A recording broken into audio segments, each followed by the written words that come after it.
Okay. Yeah. Sorry, I'm a bit not organized. Like seeing your face for the first time.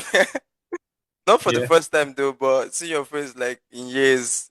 I know we had some video engagements in Chandigarh, so that was wonderful. How was your Chandigarh experience? Mine was wonderful, even though I only spent a year and some few months only. So how was your experience with Chandigarh? I mean, the whole online arrangement because of COVID. Actually, it was quite nice. Our classes were taking on Blackboard, Yeah, so the Blackboard. learning was quite fluid. We Yeah. faced no issue. Okay, wow. Because like you said, the Blackboard experience was actually very wonderful. Like Yes, I'm not sure I've ever not have I haven't experienced such kind of online experience that it was so wonderful. Like I was really really like satisfied with it. So yeah, it's like I said, it's good to see you again. I don't know. Probably should I introduce you or you can introduce yourself because yeah. so are you streaming it on YouTube or something like that? Yeah, actually. Okay, so I am Ronak Sinha. I am basically from India, and recently I have completed my graduation in mathematics from Chandigarh University. Right now, I am pursuing my master's in mathematics from NIT Kurukshetra, which is also a premier institute in India. Okay, yeah. It's nice to see you again, Ronak. So, I don't know, is there any other thing to talk about in the introduction? Is there any way you want to talk about yourself, or should we just get right into what we plan for today? We can just get right into what we wanted to talk. What's our agenda? Yeah, it's fine. Actually, it's it's very, very nice to see you. Like, I'm happy. I'm really happy. Like, I'm I really am also happy. happy to see you for the first time. Actually, we are seeing each other for the first time. Yeah. I've seen you in the, when we share our screens in classes like that. Yeah, So, yeah. yeah, yeah. So yeah, we were to talk about the role of religion in humanity, and the topic is, for me, is something that I believe that we should really really look into. Especially, we need to Yes, understand. We need to understand. It's something I believe we need to look into with understanding. Like, look at it entirely to know what truly is religion, what has it done for us, and yeah, just something that I believe we should really know about. So yes. what's your take on that? So, I would tell you from the viewpoint of Hinduism, Yeah. so we believe that religion is that what is spoken by God. Like there is one verse in one of our scriptures which say, "Dharmoti sakshat bhagavad pranitam." The words of God are the principles of religion itself. Like in Christianity, there are 10 commandments. In Hinduism, also we are given four set of laws, which we should never, kind of transgress it. Okay. So the two things are really very similar. The 10 commandments and the four basic laws, they are very similar. Okay. In Hinduism, you have four basic laws. Yeah. Yeah. Okay. I also want to mention, actually, in Christianity, is the four commandments are actually the law that God gives to the children of Israel, the Jews, in the Bible, during the early time. And Christianity was, will I say, came out from Judaism, something of that sort. So the belief was that God chose the people of Israel to be His people. So, and as as time went on, Christianity came about, not because okay, I think I need to explain this better. I am not explaining it as I should. So, from the beginning of time, Yes. it was known that man fell into sin, right? Man fell into sin, and because of that, sin is like the worst thing that can happen to somebody. So, and God wanted, because He's God, He's our Father, and He loves us, and He wanted to help us. He wanted to deliver us from sin, because when God created the heaven and the earth, He saw that everything was good in Genesis chapter 1. God keeps saying, and it was good, and it was good, and it was good. Then when God first they made man and woman, that is the first man, and He commanded them not to take of the tree, the forbidden tree. I don't know whether if you're familiar with the story. I I am getting it actually. I have heard it when I was in standard 4 or something. Yeah, okay. So I wanted to know if I should take my time to explain it. So there were two trees in the Garden of Eden, the tree of life. No, there are many trees, but there are two significant trees. So the tree of life and the tree of the knowledge of good and evil.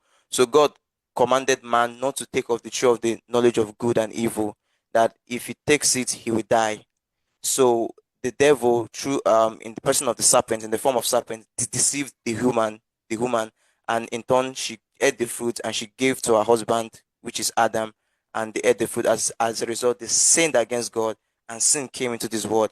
And we can see that that sin kind of disrupted what God called good. You know, when He created everything, He said it was good.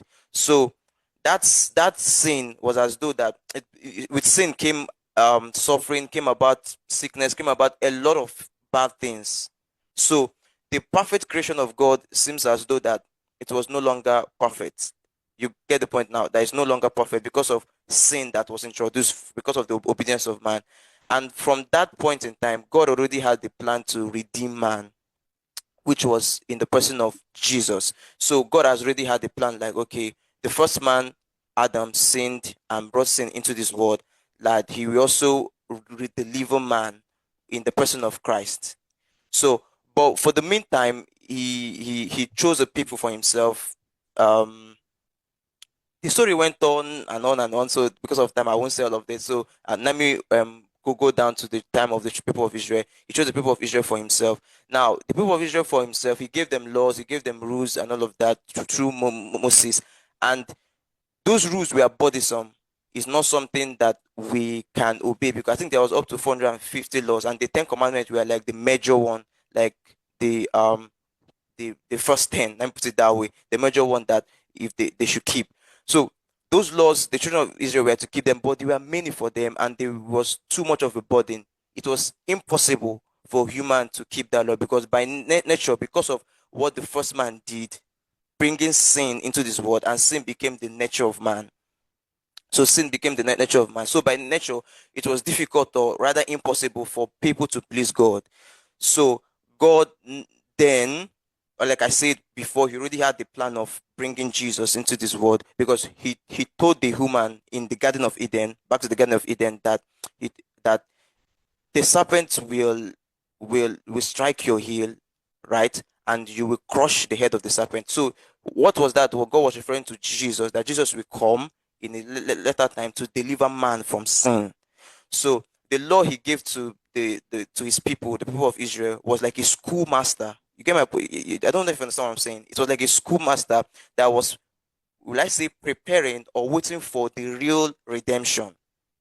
So when the time came, Jesus came, died on the cross, took away all of our sin, our past sin, present sin, and future sin. He took it upon Himself and died. So the punishment of sin is death. Remember when God told Adam that if you take of that sin, you will die. So Jesus took that sin, and because of that, He had to face the punishment of that sin, which is death. So He took that sin in our place. It was my sin, but Jesus took it. And because He took it, He had to face the punishment, which is death.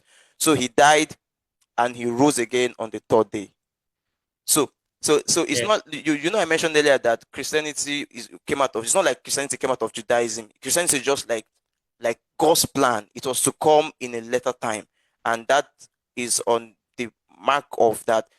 If we accept the redemption of Jesus, God no longer sees us as sinful. He sees Jesus in us. That is, we are now His righteousness only by accepting what God did. So let me just stop there. I still have a lot to say, but let me just stop there. Yeah. Yes. So we are also having 64 major principles of religion. There are like 64 major principles, but out of them, the four are most prominent. The first one is Satya. Satya means truthfulness. We should be truthful. The second one is Daya. That means mercy. We should be merciful. The third is Tapa. Tapa means we should follow some austerities in life. Like in every religion, there are few austerities which are supposed to be followed. So we must follow some austerities. And the fourth one is dana. Dana means charity. We should be doing some charity. So these are the four principles of religion, and based on it only, the four major principles. We can also translate it into four of the major things that we can follow currently. The first is we shouldn't gamble. That is against the principles of religion. Gambling, you know, na gambling. Yeah, yeah, yeah. We shouldn't gamble. We shouldn't be intoxicated. We shouldn't take any kind of intoxicants because it will disrupt our truthfulness. If we take intoxicants, then we will cease to be truthful. As you may have seen that when a person gets intoxicated, he says anything. Yes. Literally, he would lose his consciousness, so he will not remain truthful. Then there is one principle of not eating meat, because we Okay. believe that if we believe that the animals are also spirits, they're also souls like we are. Yes, yes. So if we would eat meat, then this would be against the principle of daya, mercy, because as we are spirits, they are also spirits. And the fourth one is no illicit sex. Like there shouldn't be any physical intimacy with beyond the scope of marriage. Yeah, So okay. these are the four principles that we have to follow. But unfortunately, most of the people in India, most of the Hindus, they are not following these four principles. Yeah, yeah, yeah. Actually, as you are talking, I realized that there are a lot of rules, right? A lot of things you ought to do because I believe that these things we are given for the good of man. Okay, these things Yes. we are you are saying like it's something that will help people because if they do it, they will avoid some consequences. Not because somebody will punish them or anything, but because it is something that if you follow, Yeah. you have a sound life, you'll be a better person, and you will enjoy your Yeah. life. But I also understand that okay, I was listening to a podcast and they were talking about alcoholism and being addicted. So they mentioned, I don't know if I'll say this right. They mentioned that one thing about being alcoholic or being addicted or being in drugs and all those stuff is that you know that this will destroy you. You know that Yeah. if you take it, it will damage your relationship. Your if you have a family, it will damage your relationship with your family or damage your relationship with your friends. You know all of these things, but you still go ahead to take it. Your brain is conscious of it, but you still go ahead to take it. And each time you take it, Yes. you feel terrible. It's not like you find pleasure in it because if you look at the neurological aspect of being addicted is that your pleasure release has been exhausted. That is dopamine. Talking about dopamine and all of that, you are just addicted. You don't find pleasure. So Yes. in all ramification, you are not gaining from this thing, but you still go ahead to hurt yourself. So it makes us realize the nature of man. The nature of man is that we are trapped. We are trapped in the Yes. sense that we are helpless. We are helpless. Okay, you're a religious person. You also know that even probably you yourself, when you try to obey some rules, you find yourself not doing them right. The things you want to do Yes. are Yes. not the things you are doing. The things you don't want to do are the things you are doing. The things you don't want to do are the things you are doing. The things you are doing are the things you don't want to do. Sometimes, if you understand what I'm saying. So it makes me realize, like looking at it, I realize that I need help. Me now, particularly, like I Yes. also have that experience sometime in the past, probably. I realized that I need help, and that is what the scriptures, the Bible, was trying to talk about. That we need help. Now, God gave rules and Yes. regulations to His people, the Jews, the Israelites in the olden time. They're Israelis now, so so and they could not obey them. If you maybe after now you can check the Old Testament because the Old Testament is the life of the Jews. Then the New Testament is like Christian doctrines and all of that. If you check the Old Testament, you will see a lot of disobedience on the part of the Jews, the Israelite. Like it was so bad that you will see God's frustration. So God gave them a lot of rules. It was impossible for them to keep them.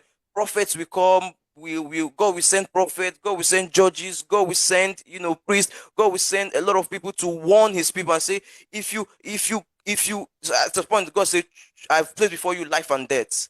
Said, but choose life so that it will be well with you. If you disobey my commandments, this and this will follow. If you obey, this and this will follow. But they still go ahead to keep doing the bad. So maybe a generation will come up and repent and be good people and maybe follow. That generation will pass. The second generation might follow. The third will completely go away. They will do a lot of terrible things, and the things they are doing is not benefiting them. Imagine sacrificing your children to some god, doing this, doing that, and God is like, what is this? So what that made me realize that, and also a lot of people realize that we are helpless in ourselves, and that is why in Christianity or is that God said, okay, these people can't do it themselves. I have to help them. So that is why God came in the person of Jesus, right? He took all of their sins and he died. The punishment of sin is death, so he has to die. If you take my sin, he has to die. Then, when he died, he rose again. Now, what that signified as a meaning to that is that when we accept the sacrifice of Jesus for us, we die, right? Then, as Jesus rose again from the dead, we now rise to the glory of God. Now, we are dying to our sin and rising to the glory of God. Once we do that, the Spirit of God comes into us and we become automatically, not because we did not tell a lie, or maybe we helped somebody in the street, or maybe we helped a beggar, or maybe we did some good work, but because of accepting that, we automatically become God's righteousness. Now, to complete that is that, but it doesn't mean that you don't have to live a good life. Okay, God, I'm God's righteousness. There's no need to live a good life. No, that's not what that means. It means once you've accepted it, you have to show that, see, I've accepted this thing. This is what I believe. If I'm the God's righteousness, I should live out God's righteousness, and the Spirit of God in us helps us to live out those righteousness. So we are not living those righteousness because we want to make heaven, or because we want to, of course, we want to please God, or because we want to be good people. We are already good people by the reason of Jesus' sacrifice. So the doctrine of Christianity is that we are good already, not because of what I did, but because of what Jesus did. I'm a righteous person, not because of I gave some people money or I helped somebody. No, I'm a righteous person because of Jesus is righteous and he lives in me, or that Jesus has taken away my sin. So if he has taken away my sin, and I'm pure. So yeah, that is just like, I think, a good summary of all of that. Yeah. So, so Yes, yeah, I also wanted to ask that. Okay, I don't know whether you have something to say in that regard, or yeah. yes, we are. We too have similar concept. Like our condition in this world is like of a man whose hands and legs are being tied, and he has been thrown into the sea. So now he cannot swim also because he is tied throughout. So we need help from God. God can help us. Yes, So yes, this world yes, is compared to that sea only, where we are tied up yes, and yes. we are unable to swim on our own. So we Of need the course. help of God. Yeah, we And need God's help. we also have one concept, like you said, na, ki once we surrender to Jesus, then we become righteous because He is righteous. So one analogy is given in Hinduism. It is given of iron. When you put the iron in fire, it also gains some of the characteristics of the fire. It also becomes fiery. Okay. So when we surrender to God, we also gain some of His characteristics because He is our Father. We are also having a few of His characteristics. Like God creates this universe, we also create our house. But the thing is, we are having His characteristic in a small amount. Yeah. Whatsoever He is doing, we are also doing the same, but on a minute scale. Yes. So Yeah. that is Yeah. That is similar. And the thing is that, once we have Jesus in our heart, our spirits and the Spirit of God becomes one. That is where we yes, are one with God. Not that we are God, we are not God, but we are one with God. So that is how we see it. So, like this, now I'm talking to you. I believe that I am one with Christ. I'm being led by the Spirit of God, and yes, whatever I everyone do, is led because yes, you know what, God is there in everyone's heart. We believe that God is there in everyone's heart. along with soul. Soul is separately there, the spirit is separately there, and God is also there. Whenever we commit some sin, we feel guilty because God instructs us that you should not do it. But as we go on committing this sin, we stop listening to His voice, our inner voice. We say, "Naki, that this is our inner voice. I am Okay. feeling this in my gut." So that is the feeling given by God to us, Okay. some kind of that feeling. Yeah. Yes. So Yeah. when we go on committing sins, that that voice kind of stops coming. It is still there. God is still there. So we can understand this by an analogy. Like suppose we are having a glass jar. So in a glass jar, the water is clearly visible. But if you take any plastic jar which is of some color, suppose green, then you will also find that it is filled with green water. You will feel that okay, the water which is inside is green. So if we are committed to God, then we become like a glass. God reflects from us. Okay. So that is our viewpoint. Yeah. Like That's for the spiritual persons, like spiritual people like you, God reflects to you. yeah. So this is what we feel. Okay, yeah, that is wonderful. Yeah, I think we've actually delved deeply on that. Yeah, that is wonderful to hear. I'm happy. I was also thinking, if you check through the internet and you read some books, and of course, I'm a student of psychology. In psychology too, sometimes because we are directly connected to philosophy too. Sometimes they drop things like um religion was man invention because man Yeah, wanted answers to some someone of to their worship. questions, Yes. and so they had to invent religion. So what do you have to say on that? Or are you saying religion is transcendental, that is a mystery, is something supernatural? So yeah, what's your take on that? So the religion, we believe that it is not man-made religion, because Okay. see, in Hindu scriptures, we are having more than 10 lakh verses. So it is not possible for human beings to compose so much. And each of the verse is kind of grammatically very perfect. Like it is having a specific kind of tune, and you can feel yourself when you read those verses. You can feel the presence of God through them, and it makes a lot of sense. Like in Hinduism, you will find that God is having more than 1 lakh name. More than 1 lakh names are there for a particular form of God. So Wow. if we logically think, is it possible for someone to give 1 lakh name to something that is imaginary, like Spider-Man and or all these characters? Is it possible to give him 1 lakh names? Uh, no, I don't think so. Or maybe And I don't know. in You and tell me, is it in possible? Hindu, Okay. you can ask the audience, is it possible? And also, you know what? A thing that is not true will not thrive forever. Like something that is not true is revealed at one point of time that okay, it is not true. Yes. And there is Yeah.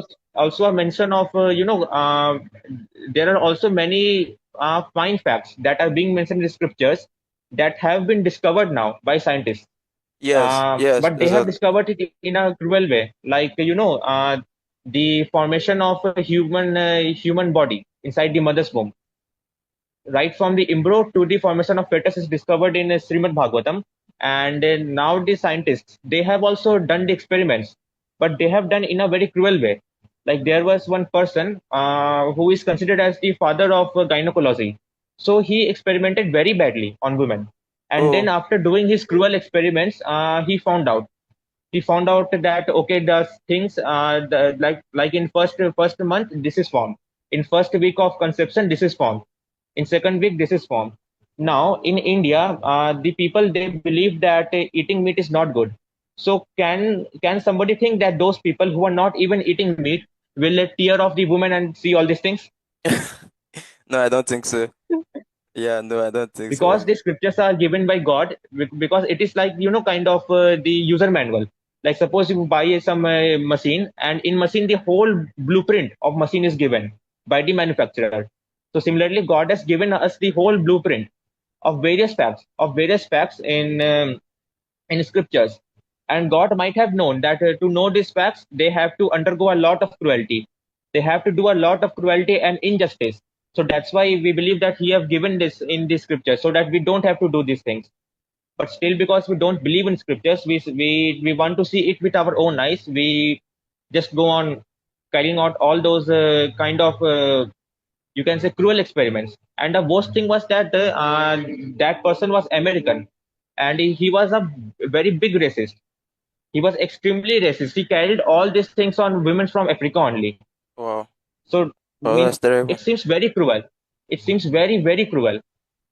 So Yeah. see, Yeah, for that's someone very who bad. is following the religion, for someone who is following the religion, it's very easy to find all those facts. But for someone who is not following the religion, he has to use cruelty to know Ye- all those things. Yeah, I agree with you. I agree with you because I think there were two instances too I can remember. Um, and when you were mentioning the scriptures mentioning that we are formed in our mother's womb, it also played out in the Bible too, when David said in Psalm that you formed me from my mother's womb, from my mother's womb, I've known you, all those stuff. So yeah, and also I also remember someone mentioned like an experiment. People were looking for an experiment to they did like a research. So I think it lasted probably for 80 years to know what is happiness, what gives people happiness, and what they discovered was not really line by line, but very, very, very similar to what was written in First Timothy in the New Testament. So I was like, why will you have to spend all those years when it's already here? It's already here. Yes, Yeah, but I was also yeah, I also wanted to ask that me personally, when I look at, I'm just telling you from what I think religion. Actually, when I don't really see myself as a religious person, just to add. But when I look at religion, I see that I see people, right. Let me play the devil's advocate here. So permit me. I see people trying to reach out to God, right. Like I see I see what I think is people trying their best to reach to God. You are just trying to, stretch your hand to reach to something, yes, and yes. the thing is not within reach. You are trying your best. So that's the way I was looking at people fighting. You look at other religion. Look at that's the best. Even in Christianity too, I see that a lot. In every other religion, like, people are fighting their best to reach to God. People who practice religion. So, what do you think on that? Is that really true, or is it false, or am I being deceived? Yeah. So the first thing is that in every religion there is concept of heaven. Okay. It's there in most of them, apart from Buddhism. It is there.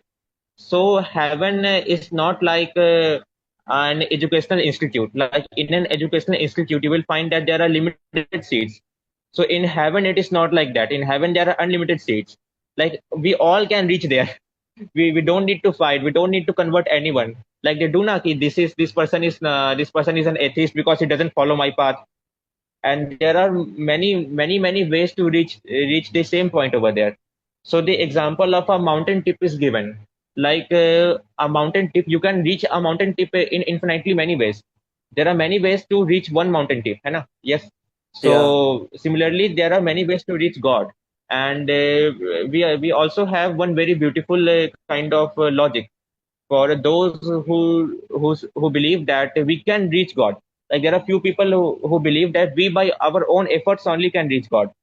So this logic is called Markat Nyay. Markat means the monkey. So what happens? Suppose there is a monkey and there is a mother monkey, the female monkey, and there is its offspring. So when a monkey moves, when the female monkey moves, the offspring holds the monkey. It is not the mother monkey who holds the offspring. The offspring clings to the monkey, and then the monkey moves from one branch to another. And at the same time, if you see, in case of a cat or a lion, the lion kind of picks his cub from his teeth. From her teeth, it picks up its Yeah, cub. yeah, yeah. So yeah, So so they're yes, like so the different ways. This one, the mother monkey holds onto the mother, and the other one, the lion picks yeah, it with lion. his jaw or something like Yeah, that. so we believe that God will pick us. We believe that the God will pick us. And Okay, then we believe that God will help us to reach okay, him or to reach him. That God will help us okay. So the thing is that because He we wants us to claim back. Okay, the thing is that we are trying to reach God, right?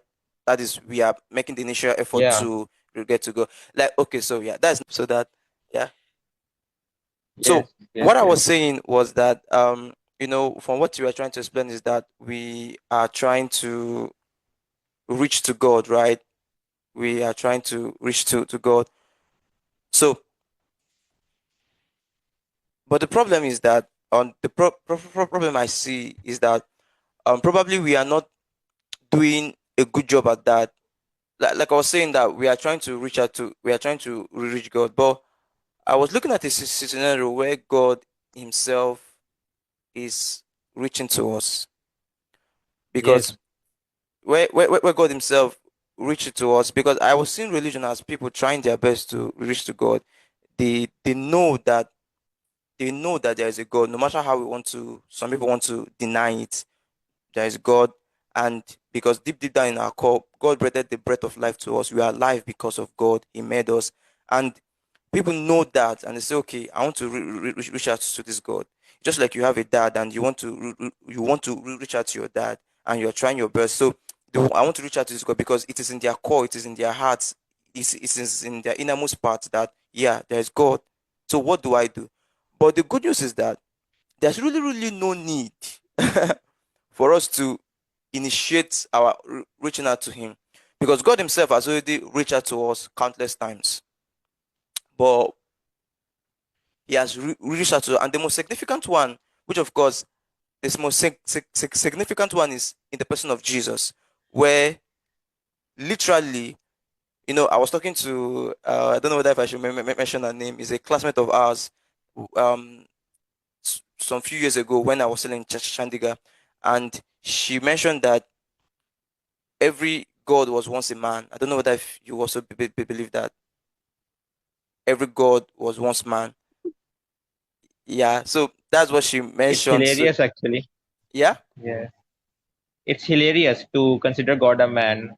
yeah. She said initially every God was once man. So, but so the thing was that God now, for me, I believe the Almighty God is not man. He was not man. So, and He became man at some point in the person of Jesus to show us the way.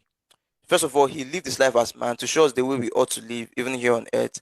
And He kind of created a link, a bridge between God and man, that we can pass through to reach out to Him. And it was so easy that if you just have to believe in the redemption of Jesus, right, you will be saved, right? Because God has already reached out to you. He has already make the resources available. If you just have to stretch your hand and accept it, it that does it. So it's just like I'm handing you a candy and I'm stretching it to your face, and you are just looking at me. Once you stretch your hand and take it, it becomes yours. But I'm the one that initiated the gesture. So that is it. God has already reached out to us. So there's no need hitting our hands at the wall, at the door that is already closed, and just banging, because that is not the door. That is not the door. There's already an open door. I was one day, I don't know, I should mention this too. It's from my own experience. I was praying about something, two things. I was praying about two opportunities. I said, God, should I go for this opportunity, or should I go for this one? So there were two at me. So I saw a vision. I was praying and I saw a vision. The one door was was hugely locked, and the door was there was no door. It was just open. So in that vision, what occurred to me was that you should literally go to the door that is open, right? Why are Yes, you trying to force yourself? This one is already locked, and this is the ideal thing is just go through the open door, and that's how I woke up from the vision. And to bring this into what we're talking about is that there's a door that's already opened. Why do we have to try our best to open some door that is already locked? Because that is not the way. You know, Jesus mentioned and said, and it's very very wonderful to hear it. And that said, I am the way, the truth, and the life. So no one comes to the Father except by me. So yes, that is what I would say, because I see a lot of people trying to reach out to God. My own answer to them is that God has reached out to you, right? Okay, man in his nature, we are sinful and we are filthy rag before God. without Jesus, of course. So we can't live up to God's standard, no matter how we want to try. God is almighty, He's all holy, He's all perfect. You can't use by your own power and by your own strength live up to God's Yes, standard. You fail. Yeah. we can just have the desire to have him. That is known as the lolium, the greed for Lord. Like a little kid who cannot walk, if toddlers, they cannot reach out to their mothers who are working in kitchen. But if they cry, the mother will herself come. So if we will have the greed, the desire to reach God, the God will himself come to us and he will take us. Yeah. Yeah. Yeah. Yeah. It will take us.